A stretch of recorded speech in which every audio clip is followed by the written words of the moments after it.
Welcome to సమకాలీన విశ్లేషణ. Welcome to mind media, the voice of India. నేను మీ host Bhanu. మనతో రమణ గారు ఉన్నారు. నమస్తే రమణ గారు. నమస్కారం అండి భాను గారు. నమస్తే.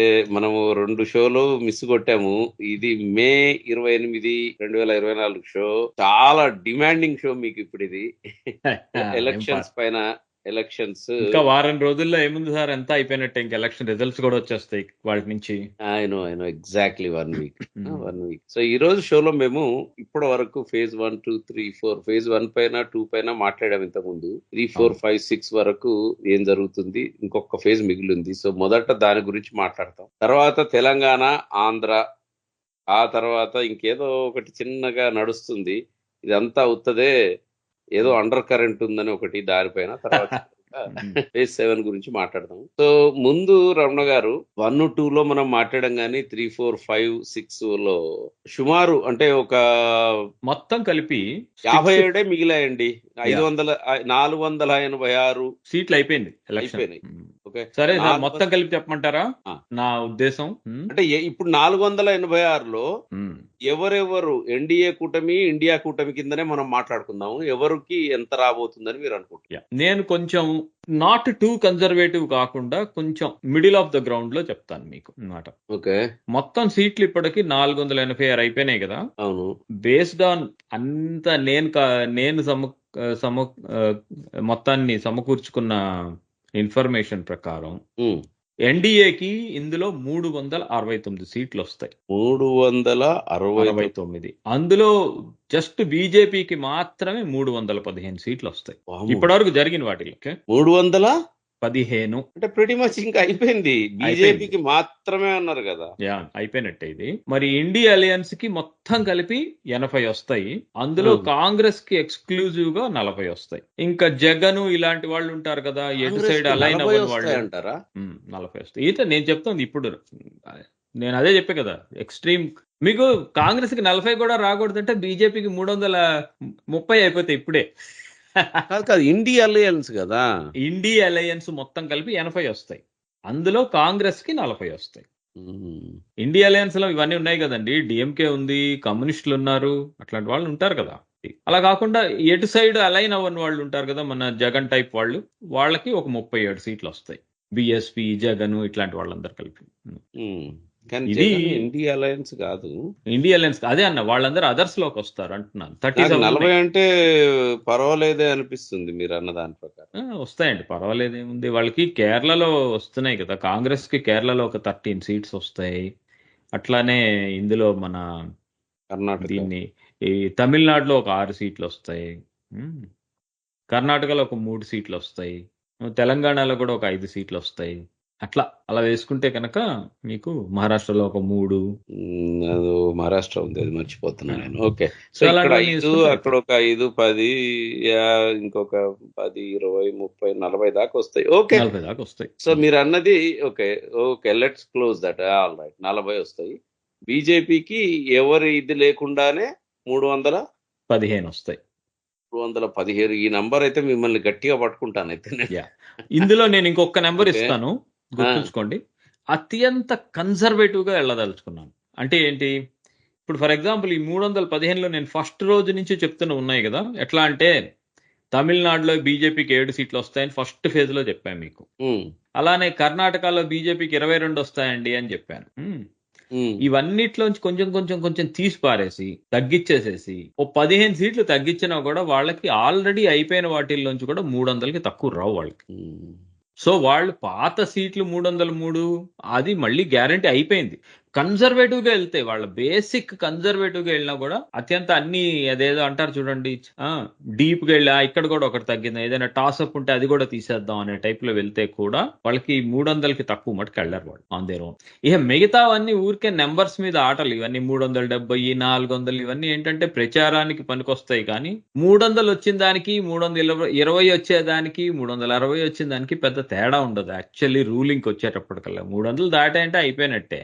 ఇది ఫుల్ ఫుల్ మెజారిటీ గవర్నమెంట్ కింద లెక్క. మ్మ్. సో ఇక మిగతా అదంతా ఏంటంటే అదంతా స్టాటిస్టిక్స్, లేకపోతేనేమో ఊరికే పిచ్చివాగుడు అంటారు చూసారా, నువ్వు 370 వస్తాయి అన్నావు కానీ 300 వచ్చాయి, సో మోరల్ విక్టరీ మాదే అని ఎగిరే వాళ్ళు కొంతమంది ఉంటారు. సో అలా ఎగరటం కావాలి అనుకుంటే పనికి వస్తుంది. Actually government full majority government authoritative గా పాత రోజులు మన 2014 నుంచి 2019 దాకా ఎలా రూల్ చేశారో అంతకంటే ఎక్కువ రూల్ చేయడానికి పనికొచ్చేది కేవలం 300 మాత్రమే. ఆ 300 మటుకు వచ్చేస్తాయి వాళ్ళకి.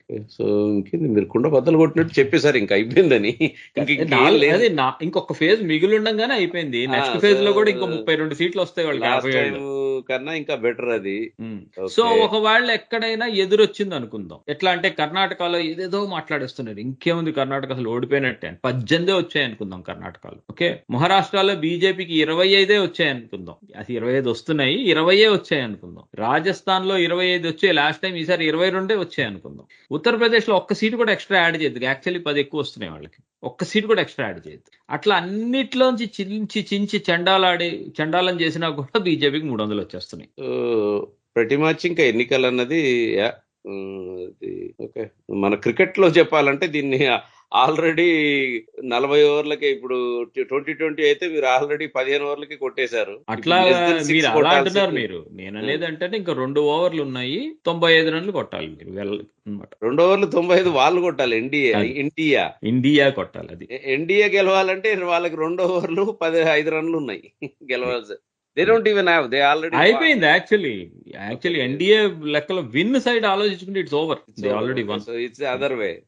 ఇండియాకి 2 ఓవర్లు 90 కొట్టాలి. So they are not going to make it in the phase 7. అసలు ఇంకా నెక్స్ట్ ఫేజ్ లో, ఇంకా మిగిలిన ఫేజ్ లో ఏముంది వాళ్ళకి, అసలు వాళ్ళ గేమ్ ఎక్కడుంది? హర్యానాలో ఉంది. హర్యానాలో వాళ్ళు ఏం గెలవరు, ఒక 2 సీట్లు గెలిస్తే గ్రేస్ట్ అన్నమాట. అక్కడ హర్యానా అయిపోయింది. సారీ, హర్యానాలో కూడా లేదు. ఎక్కడుందంటే పంజాబ్ లో ఉంది. పంజాబ్ లో ఒక 4 సీట్లు గెలుస్తారు మాక్సిమం. ఇంకా ఉత్తరప్రదేశ్ లో ఇంకా మిగిలిన దాంట్లో వాళ్ళకి అసలు గేమ్ లో లేరు, బీహార్ లో లేరు, వెస్ట్ బెంగాల్ లో లేరు వాళ్ళు ఇంకా. So wonderful. So that's okay. అదండి శ్రోతలకి, మీరు రమణ గారు ఈజ్ ప్రెటీ మచ్ డిక్లేర్డ్ అయిపోయింది. మోడీ ఆల్రెడీ వన్, నా లెక్కలో అయితే అయిపోయింది. And NDA alliance. సో ఇప్పుడు అంటే ఇది ఆల్రెడీ చాలా మంది అనుకున్నాం గెలవచ్చులే బీజేపీ అనే ఉంది కాబట్టి, నాకు పర్సనల్ గా అంత గొప్పగా ఓకే గెలుస్తారు ఎంత అన్నది ఇంపార్టెంట్, ఎన్ని సంపాదిస్తారు నాలాంటి వాడికి ఎన్ని అనేది అస్సలు ఇంపార్టెంట్ లేదు. 300 దాటిందా లేదా అంతే లెక్క. సో ఇట్స్ పక్కా అనమాట. Now coming to next topic, మనకి మోస్ట్ ఇంపార్టెంట్ ఇది. ఎందుకంటే చాలా మంది మిత్రులు కూడా 2 క్వశ్చన్లు అడుగుతున్నారు. తెలంగాణలో బీజేపీకి ఎంపీ ఎన్ని వస్తాయన్నది చాలా ఇంట్రెస్టింగ్ టాపిక్ ఉంది. ఆంధ్రాలో అసెంబ్లీలో ఎవరు గెలుస్తారన్నది ఉంది. ఆంధ్ర అసలు ఎంపీ గురించి ఎవరు పట్టించుకోవట్లా. సో తెలంగాణ చెప్పండి అసలు, అంటే ప్రస్తుతం ఎట్లా ఉంది? తెలంగాణలో ఎలా ఉందంటే, తెలంగాణలో మొత్తం 17 సీట్లు ఉన్నాయి కదా. 17 సీట్లలో ఒక 15 సీట్లలో అసలు competition only between Congress and BJP ఉంది. అంటే అసలు బీఆర్ఎస్ అనేది అసలు లేని కూడా లేదు. అబ్బో, మీరు ఈ పెద్ద డైలాగ్ కొట్టేస్తున్నారు. ఇక్కడ చాలా బీఆర్ఎస్ ఫ్యాన్స్ ఉన్నారు, బీఆర్ఎస్ కి అగెనిస్ట్ ఉన్నారు, వాళ్ళు ఆనందంగా ఉన్నారు. వాళ్ళ ఎవరి ఆనందాన్ని నేను పాడు చేయాలని నా ఉద్దేశం కాదు. ఉద్దేశం కాదా? ఎవరిని బాగా ఏదో పెంచి పోషించాలనేది నా ఉద్దేశం కాదు. బీఆర్ఎస్ కి ఎన్ని వస్తాయి చెప్పండి? బీఆర్ఎస్ కి ఖచ్చితంగా 0 వస్తాయి. దేవుడా, ఓకే. నేను మళ్ళీ అక్కడ వర్డ్ కూడా చెప్తున్నా, ఖచ్చితంగా 0 మాత్రమే వస్తాయి. అసలు 1, 2 అసలు కాంపిటీషన్ లో లేరు వాళ్ళు. మరి పెద్ద పెద్ద ర్యాలీలు గందరగోళం. వాళ్ళకి ప్రెడిక్షన్ ఏంటంటే 17 సీట్లలో ఒక 10 సీట్లలో అసలు డిపాజిట్స్ కూడా రావు. ఒక 7 సీట్లలో కొంచెం డిపాజిట్స్ వస్తాయి వాళ్ళకి. 7 డిపాజిట్లు వస్తాయి. ఓకే. అసలు వాళ్ళు విన్ గురించి మాట్లాడద్దు మీరు. డిపాజిట్ వాళ్ళకి 0 వస్తే మాత్రం నాకు స్వీట్ డబ్బా వస్తుంది. ఎవరో ఫ్రెండ్ నాతో అన్నారు. అట్లాంటి కాంపిటీషన్స్ లో నేను లేనండి. మీరు లేదా? నేను చెప్తోంది ఏంటంటే వాళ్ళు అసలు లేరు కాంపిటీషన్ లో. ఎందుకంటే కవిత అరెస్ట్ బాగా ఇంపాక్ట్ ఉంది. ఓకే, అదొకటి. నెక్స్ట్ ఇప్పుడు వీళ్ళిద్దరి మధ్య ఎవరు గెలుస్తారో ఆలోచిద్దాం అన్నమాట. ఇంకా బీజేపీ అస్సలు కాంపిటీషన్ లో కూడా లేని సీట్ ఒకటి ఉంది. ఈవెన్ దో క్యాండిడేట్ ఉన్నా కూడా మహబూబాబాద్ అని ఒక సీట్ ఉంది మనకి. అందులో అయితే కాంపిటీషన్ అది ఒక్క చోటే బీఆర్ఎస్ వర్సెస్ కాంగ్రెస్ గెలుస్తుంది ఆ సీటు మోస్ట్లీ. ఇక అది కాకుండా కాంగ్రెస్ నిజంగా గ్యారంటీగా గెలిచే సీట్లు ఏంటంటే నల్గొండ, ఖమ్మం అండ్ పెద్దపల్లి కూడా గెలవచ్చు. నల్గొండ, ఖమ్మం, పెద్దపల్లి, మహబూబాబాద్ ఇవేమో కాంగ్రెస్ గెలుస్తుంది. హైదరాబాద్ ఎంఐఎం అన్నమాట. మిగతా వాటిలన్నిట్లోనూ 12 సీట్లలోనూ బీజేపీకే ఎడ్జ్ ఉంది. కానీ గెలిచేస్తుందా లేదా అంటే ఎట్లా చెప్తాం? అది ఎడ్జ్ ఉంది అంటున్నాను. అందుకే ఖచ్చితంగా గెలిచేవైతే మటుకు 8 సీట్లు ఖచ్చితంగా గెలుస్తుందండి. ఒక మిగతా సీట్లలో కూడా ఒక 2 సీట్లలో మంచి ఛాన్స్ ఉంది. ఇక మిగిలిన ఒక 4 సీట్లలో మటుకు వాళ్ళు కొంచెం ఒక కాంగ్రెస్ వర్సెస్ బీజేపీ నడుస్తుంది. కాంగ్రెస్ వర్సెస్ బీజేపీ కొంచెం టగ్ ఆఫ్ వార్ వెళ్తుంది. సరే, వరస్ట్ కేసు, వరస్ట్ కేసు అన్నవన్నీ తారుమారైపోయినాయి, కాంగ్రెస్ పార్టీ బాగా చేసింది అని అనుకుందాం. అలాంటి వరస్ట్ కేసు సిచ్యువేషన్ లో కూడా తెలంగాణలో బీజేపీకి ఒక 9 సీట్లు ఖచ్చితంగా వస్తాయి. 9కి మించి కిందకి వెళ్ళరు బీజేపీ వాళ్ళు. 9 అంటే మీరు చెప్పుకోవాలంటే అసలు యాక్చువల్లీ నా లెక్కలో 12 కూడా రావచ్చు అన్నమాట. కానీ 9 అంటే గ్యారంటీడ్ సీట్స్ 9 ఉన్నాయి. ఆ 3 సీట్లు కొంచెం టఫ్ ఫైట్ లో ఉన్నాయి. సో 9 అంటే ఏంటంటే more than half way mark. 17లో హాఫ్ ఈజ్ ఓన్లీ 8.5 కదా. సో ఇంకోటి కూడా చెప్తాను మీకు విడ్డూరం ఏంటంటే, బీజేపీ తెలంగాణలో ఈ పార్లమెంట్ ఎలక్షన్స్ లో it is looking around 42% vote percentage కూడా 40+% గెలిపోయింది బీజేపీ. 40% అంటే చాలా ఎక్కువ వచ్చినట్టు. అయితే కాంగ్రెస్ గనక అంటే కాంగ్రెస్ బెస్ట్ కేస్ సినారియో ఎంత 6 వస్తాయా? అంతే. Congress best actually guarantee case scenario 3. Peddapalli ఎలాగోలా గెలుస్తారు అనుకుంటున్నాను నేను. అది కనుక ఓడిపోతే బీజేపీ మరీ టూ మచ్ 13 సీట్లకు కూడా వెళ్ళిపోతుంది. అది ఓడిపోతే పెద్దపల్లి ఓడిపోతే మటుకు అది కాదే. పెద్దపల్లి సీట్ కూడా వస్తే 4 అండి. కాంగ్రెస్ గ్యారంటీడ్ 4 అనుకోండి. కాంగ్రెస్ కి 4. ఓకే. ఇంకో 3 మంచి ఫైట్ లో ఉంది. 4, 3 ఫైట్, 8 బీజేపీ, 9 బీజేపీ. సో ఇది ఫైనల్ నంబర్. ఓకే, చూద్దాం అది ఎంతవరకు. ఇప్పుడు ఆంధ్రప్రదేశ్ సంగతి చెప్పండి. ఆంధ్రప్రదేశ్ నేను కొంచెం డీటెయిల్ గా చెప్తాను మీకు. అది అంటే నేను కొన్ని రకరకాల క్వశ్చన్లన్నీ మీరు ఏవైనా అడగండి, నేను ముందు అవుట్లైన్ చెప్తాను మీకు. అక్కడ ఎవరైనా సరే టీడీపీ ప్లస్ బీజేపీ ప్లస్ గెలిచేస్తుంది అని చెప్పారనుకోండి, అదొక సైడ్ పెట్టండి. అట్లానే ఏం కాదు వాళ్ళు ఏం గెలవరు, మేము జగన్ గెలిచేస్తున్నాడు అని చెప్పారు, అది కూడా ఇంకో సైడ్ పెట్టండి. రెండు రాంగే. రెండిట్లో ఏమవుతుందంటే రేపొద్దున ఎవడో ఒకటి గెలవాలి కదా. వీళ్ళు కానీ వాళ్ళు కానీ గెలుస్తారు. గెలిచిన అదిగా నేను చెప్పానా గెలుస్తాడని, నేను చెప్పానా నీకు అంటారు ప్రతి ఒక్కళ్ళు గెలిచిన తర్వాత. ఐ టోల్డ్ యూ అని మొదలెడతారు పెద్ద స్టాటిస్టిక్స్ అన్ని. ఇప్పుడు let's go back to probability theory, statistics theory. ప్రతి దాంట్లోనూ మార్జిన్ ఆఫ్ ఎర్రర్ అని ఒకటి ఉంటుంది. అంటే ఏంటి, ఏటైనా అవ్వచ్చు అని చెప్పుకునే మార్జిన్ ఆఫ్ ఎర్రర్ అన్నమాట. ఏ స్టాటిస్టిక్స్ లో మీరు సైన్స్ ని వాడుకోండి, ఎందులో వాడుకున్నా అప్ టు బాగా అక్యురేట్ గా చేస్తే కనుక 3%, పైన చేస్తే కనుక 5% అన్నా ఉంటుంది మార్జిన్ ఆఫ్ ఎర్రర్ ఎప్పుడు. ఆంధ్రప్రదేశ్ లో ఈసారి జరిగింది ఎక్స్ట్రీమ్ క్లోజ్ ఎలక్షన్. ఎంత ఎక్స్ట్రీమ్ క్లోజ్ ఎలక్షన్ అంటే 100లో వాళ్ళకు ఒక 46, వాళ్ళకు ఒక 45, వీళ్ళకు ఒక 45 వచ్చాయి. అంటే 90% వెళ్ళిపోయింది. 45 కాదు 46 దాకా వచ్చేసాయి అనమాట. 92% వెళ్ళిపోయింది. ఇంకో 4% ఉంది. 4 కాదు ఇంకో 5%, అది అదర్స్. అంటే ఈ కాంగ్రెస్ పార్టీ లాంటి అదర్స్ ఉంటారు కదా ఇండిపెండెంట్ లో, అలాంటి వాళ్ళకి వెళ్తుంది. వాళ్ళకి అసలు ఏమన్నా ఉందా ఆంధ్రాలో? ఎంత లేదన్నా మొత్తం కలిపి పర్సెంటేజ్ ఒక 5%. వాళ్ళు ఒక్కళ్లే కాదు, వాళ్ళు ఇండిపెండెంట్లు కలిపి ఒక 5% వెళ్తుంది. ఎక్కడైనా నుంచిన వాడికి ఒక 5 ఓట్లు వేసే వాళ్ళు ఉంటారు. మన వాళ్ళు అంతా దానవీర సూరకర్ణలు నుంచుంటే ఓటేస్తారు ఎవరో ఒకళ్ళు అనమాట. సో అలాంటిది కూడా ఒక 5% తీసేయండి. మొత్తం ఇంకా మీకు మిగిలింది అంతా 92 + 5 పోతే 97 పోయింది. అంటే ఇంకా 3% ఉంది. ఈ 3% అటు టీడీపీకి వచ్చిందా వైకాపాకు వచ్చిందా అనేది ఎవడు చెప్పలేడు. అది అసలు ఇంపాసిబుల్. వరల్డ్ లో ఎక్కడైనా సరే ప్రెడిక్షన్ అనాలిసిస్ లో ఆ 3% ఎవరికి వెళ్ళిందని చెప్పడం అనేది చాలా ఇంపాసిబుల్. అన్ని ఏంటంటే వాళ్ళ మెంటల్ బయాస్ ని యాడ్ చేసేసుకుని మాకే వచ్చింది అని చెప్పి టీడీపీ గెలిచింది అంటారు, లేదు మా వాడికే వచ్చింది జగన్ గెలిచింది అంటారు. కానీ ఈ 3% లో ఎంత డిఫరెన్స్ ఉందో చెప్తాను. ఇది 3% లో ఇప్పుడు ఒక 2% అటు వెళ్ళి 1% ఇటు వెళ్ళింది అనుకోండి. ఎవరికైతే ఒకళ్ళకంటే ఇప్పుడు 47.5% టీడీపీకి 47% జగన్కి వెళ్ళింది అనుకుందాం. అంటే 0.5% రైట్ గ్యాప్. ఆ గ్యాప్ లో 25 సీట్లు ఇటు నుంచి అటు వెళ్ళిపోతాయి. సో నేను చెప్పేది ఏంటంటే 175 సీట్లలో ఒక కూటమికి 100 సీట్లు వస్తే జగన్ కి 75 సీట్లు వస్తాయి. జగన్ కి 100 సీట్లు వస్తే కూటమికి 75 సీట్లు వస్తాయి. సో ఇవన్నీ నాకు తెలుసు, అది నాకు తెలుసు వీడికి తెలుసు అని చెప్పని నేను చెప్పను. అది వెరీ టైట్, ఎవరైనా గెలవచ్చు వాళ్ళిద్దరిలో. It's very close election. Extremely close election. So ఇప్పుడు అది అట్లా ఉండగా మీకు ఇంకో పాయింటర్ చెప్తాను. మీకు పాత జిల్లాల ప్రకారం చెప్తున్నా, కొత్త జిల్లాలు కాకుండా అన్నమాట. పాత జిల్లాల ప్రకారం 2 ఇంపార్టెంట్ జిల్లాలు ఉన్నాయి నా లెక్కలో, ప్రకాశం జిల్లా, నెల్లూరు జిల్లా. ఈ 2 జిల్లాలు కనుక టీడీపీ గెలిస్తే టీడీపీ ఫామ్ చేస్తుంది గవర్నమెంట్. ఈ 2 జిల్లాలు కనుక పాత రోజుల్లో లాగానే జగన్ గెలిస్తే వైసీపీ ఫామ్ చేస్తుంది గవర్నమెంట్ అక్కడ. ఆ 2 క్రిటికల్ జిల్లాలు. మిగతావన్నీ కోస్తా డిస్ట్రిక్ట్స్ లో జగన్ ఎక్కువగా ఓడిపోయాడు ఈసారి, ఓడిపోబోతున్నాడు. కోస్తా డిస్ట్రిక్ట్స్ లో చాలా మటుకు టీడీపీ బాగా రివైవ్ అయిపోయింది. రాయలసీమలో జగన్ కి ఎప్పుడు లాగానే పట్టు అట్లానే ఉంది. సో దీస్ 2 డిస్ట్రిక్ట్స్ ఈసారి these 2 districts are swing districts నా లెక్కలో. ప్రకాశం డిస్ట్రిక్ట్ మళ్ళీ నెల్లూరు డిస్ట్రిక్ట్, అవి కూడా యాక్చువల్లీ కోస్తా అనే అంటారు, బట్ కొంచెం అటు ఇటు కాని జిల్లాల 2. రాయలసీమ కోస్తానా అనుకుంటూ ఉంటాయి వాటికి వాళ్లే.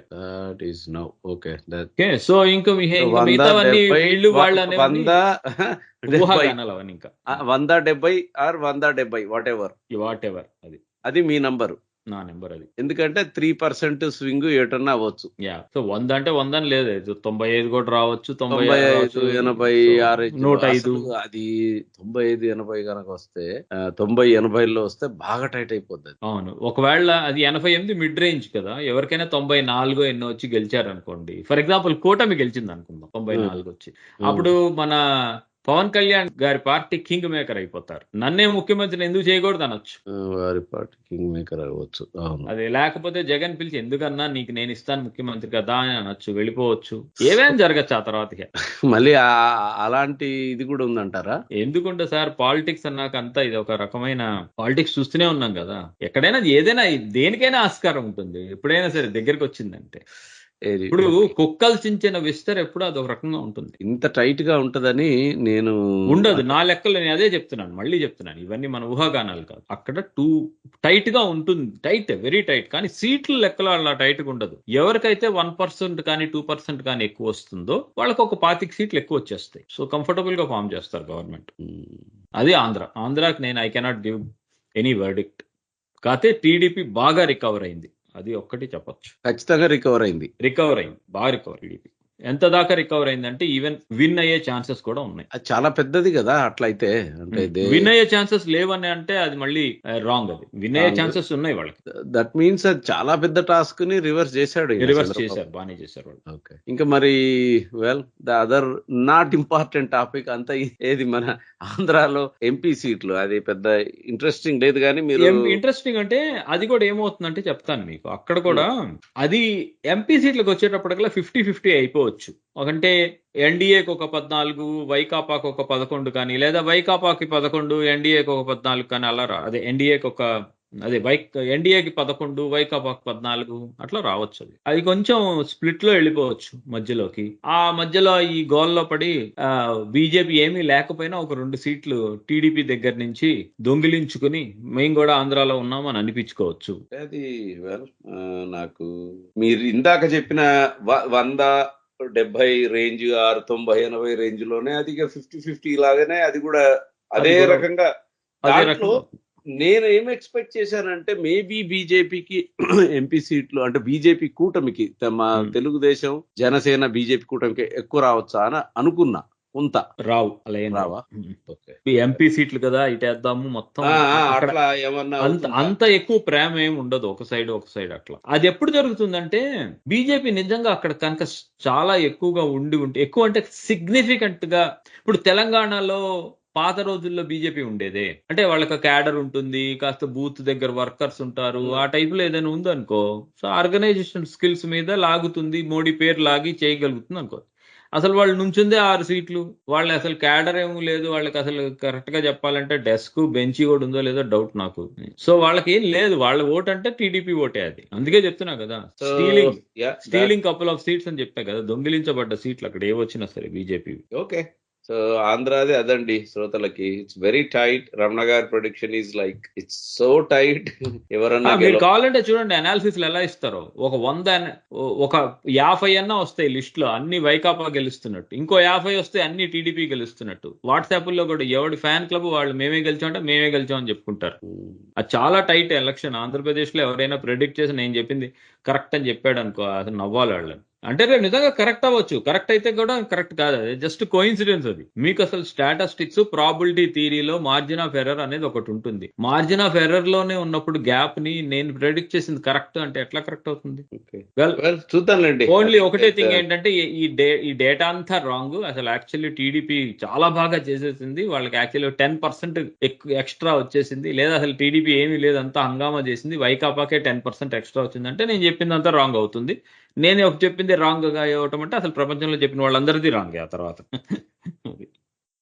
Okay, now coming back to మన ఇంకా రెండు చిన్న క్విక్ గా మనం we need to talk about first last phase గురించి మాట్లాడదాం, తర్వాత అండర్ కరెంట్ గురించి మాట్లాడదాం. లాస్ట్ ఫేజ్ లో 57 సీట్లు మిగిలి ఉన్నాయి. అవునండి.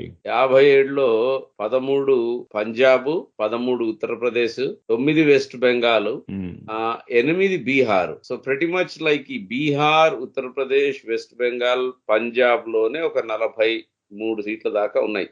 అవును. దీంట్లో ఎట్లా రావచ్చు? పంజాబ్ లో స్వీప్ బీజేపీకి ఒంటరిగా పోటీ చేస్తుంది. అవును, బీజేపీ ఒంటరిగా పోటీ చేస్తుంది. పంజాబ్ లో ఏమైందంటే బాగా స్ప్లిట్ అవుతుంది అక్కడ ఓటు. ఎవరు గెలుస్తారు? బీజేపీ ఒకటి, కాంగ్రెస్, ఆప్, అకాలీదళ్ 4 పార్టీలు స్ప్లిట్ చేసుకుంటాయి ఓట్లని. సో బీజేపీకి అక్కడ మొత్తం కలిపి 3 కానీ 4 సీట్లు కానీ రావచ్చు ఆన్ ఇట్స్ ఓన్. 3 సీట్లు కాంగ్రెస్ కూడా 3-4 ఒక 3 సీట్లు కాంగ్రెస్ కి, 4 సీట్లు ఆప్ కి, అకాలీదళకు 1 కానీ 0 కానీ 4 రావచ్చు అంటారా ఆప్ కి? ఎందుకు రావండి? ఆప్ అక్కడ రూలింగ్ పార్టీ. అది రూలింగ్ అనేది ఏదో చచ్చి చెడి కాంగ్రెస్ తో కలిపి ఏదేదో చేసి మొత్తానికి కాంగ్రెస్ తోటి ఏం కలవలేదు, అది ఒక్కటే. కాంగ్రెస్ తో కలవలేదంటే చాలా మందిని క్యాడర్ ని లాక్కొని ఏం చేసుకున్నా ఆయన జైలుకి వెళ్ళాడు, వాళ్ళంతా కొంచెం కష్టాల్లో ఉన్నారు. ఈ టైంలో కూడా గెలుస్తుంది అంటారా? అక్కడ పంజాబ్ లో అంత పెద్ద ఎథికల్ ఓటర్స్ ఏమీ లేరు అక్కడ ఒకప్పుడైతే పంజాబ్ కి ఆంధ్రప్రదేశ్ కి పెద్ద తేడా లేదు. ఓటర్స్ ఏం పెద్ద ఎథికల్ పీపుల్ కాదు అక్కడ 2 చోట్ల కూడా అన్నమాట. ఒకసారి ఏమైందంటే 2014 లో ఆప్ ఎలా ప్రచారం చేసిన, మోడీ వస్తే ఇక్కడ మందు షాపులన్నీ మూసేస్తారు, ఇంకేమైనా ఉంది, అమ్మో మందు లేకపోతే బతకగలుగుతామా అని చెప్పి ఆపుకు ఓటేశారు వాళ్ళు. సో నేను ఆంధ్రప్రదేశ్ తోటి ఎందుకు పోల్చానంటే Andhra Pradesh is the first state where all political parties అందరూ కూడా క్వాలిటీ లిక్వర్ మీకు మేము తక్కువ రేటుకి ఇస్తాము అని చెప్పి మేనిఫెస్టోలో రాసుకున్నారు. లిక్కర్ మంచి క్వాలిటీది మీకు మేము తక్కువ రేటుకి ఇస్తామని డైరెక్ట్ గా మేనిఫెస్టోలో రాసుకోగలిగిన ఏకైక గ్రేటెస్ట్ స్టేట్ మన తెలుగు జాతి, నిండుగా వెలుగు జాతి అయిన స్టేట్ ఏంటంటే ఆంధ్రప్రదేశ్. అట్లాంటిదే పంజాబ్ కూడా అన్నమాట. సో అక్కడ మీకు అంత పెద్ద ఈ 2 స్టేట్లో అంత పెద్ద ఎథిక్స్ ఏమి ఉండవు. సో మీరు అట్లా ఆలోచించుకోకూడదు. ఇప్పుడు ఆప్ గ్యారంటీ సీట్లు వస్తాయి. ఓకే, ఇంకా మరి బీహార్, ఉత్తరప్రదేశ్ లో మొత్తం వీళ్ళే గెలిచేస్తారు, బీజేపీ వాళ్ళే. బీహార్ లో కూడా మోస్ట్లీ వీళ్ళే గెలుస్తారు. వెస్ట్ బెంగాల్ లో మటుకు ఈ ఫైనల్ ఫేజ్ లో అన్ని సీట్లు టీఎంసీ గెలుస్తుంది. మొత్తం టీఎంసీ గెలుస్తుంది ఈసారి ఈ ఫేజ్ లో మటుకు.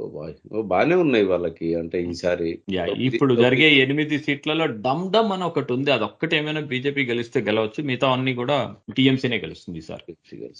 Okay, now the last question. నేను కొందరు మిత్రులతో మాట్లాడాను, వాళ్ళు కూడా బీజేపీ గెలవచ్చు కానీ అని దీర్ఘం తీస్తూ there is a under current ఉంది, there is a surprise factor ఉంది.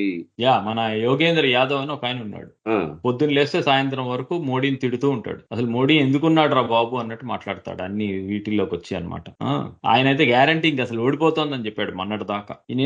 నిన్న ఒక టీవీ ఇంటర్వ్యూలో చెప్పాడు ఓడిపోయినట్టే లెక్కేసుకోవాలి, ఎందుకంటే బీజేపీకి 275 సీట్లు వస్తాయి, అదేం పెద్ద గెలిచినట్టు లెక్క కాదు. 272 హాఫ్ వే మార్క్ అండి. 275 వస్తే గవర్నమెంట్ ఎవరు ఫామ్ చేస్తారు? అసలు ఎవరు ఫామ్ చేస్తారు? అంటే నేను ఎందుకు చెప్పానంటే ఎగ్జాంపుల్, యోగేంద్ర యాదవ్ పీకల వరకు హేట్రెడ్ ఉన్న యోగేంద్ర యాదవే ఫైనల్లీ 275 బీజేపీకి వస్తాయని చెప్తున్నారు. త్రూ అవుట్ ద ఎలక్షన్ ఏం చెప్పారంటే ఓడిపోతుంది అని చెప్పారు ఆయన కూడా.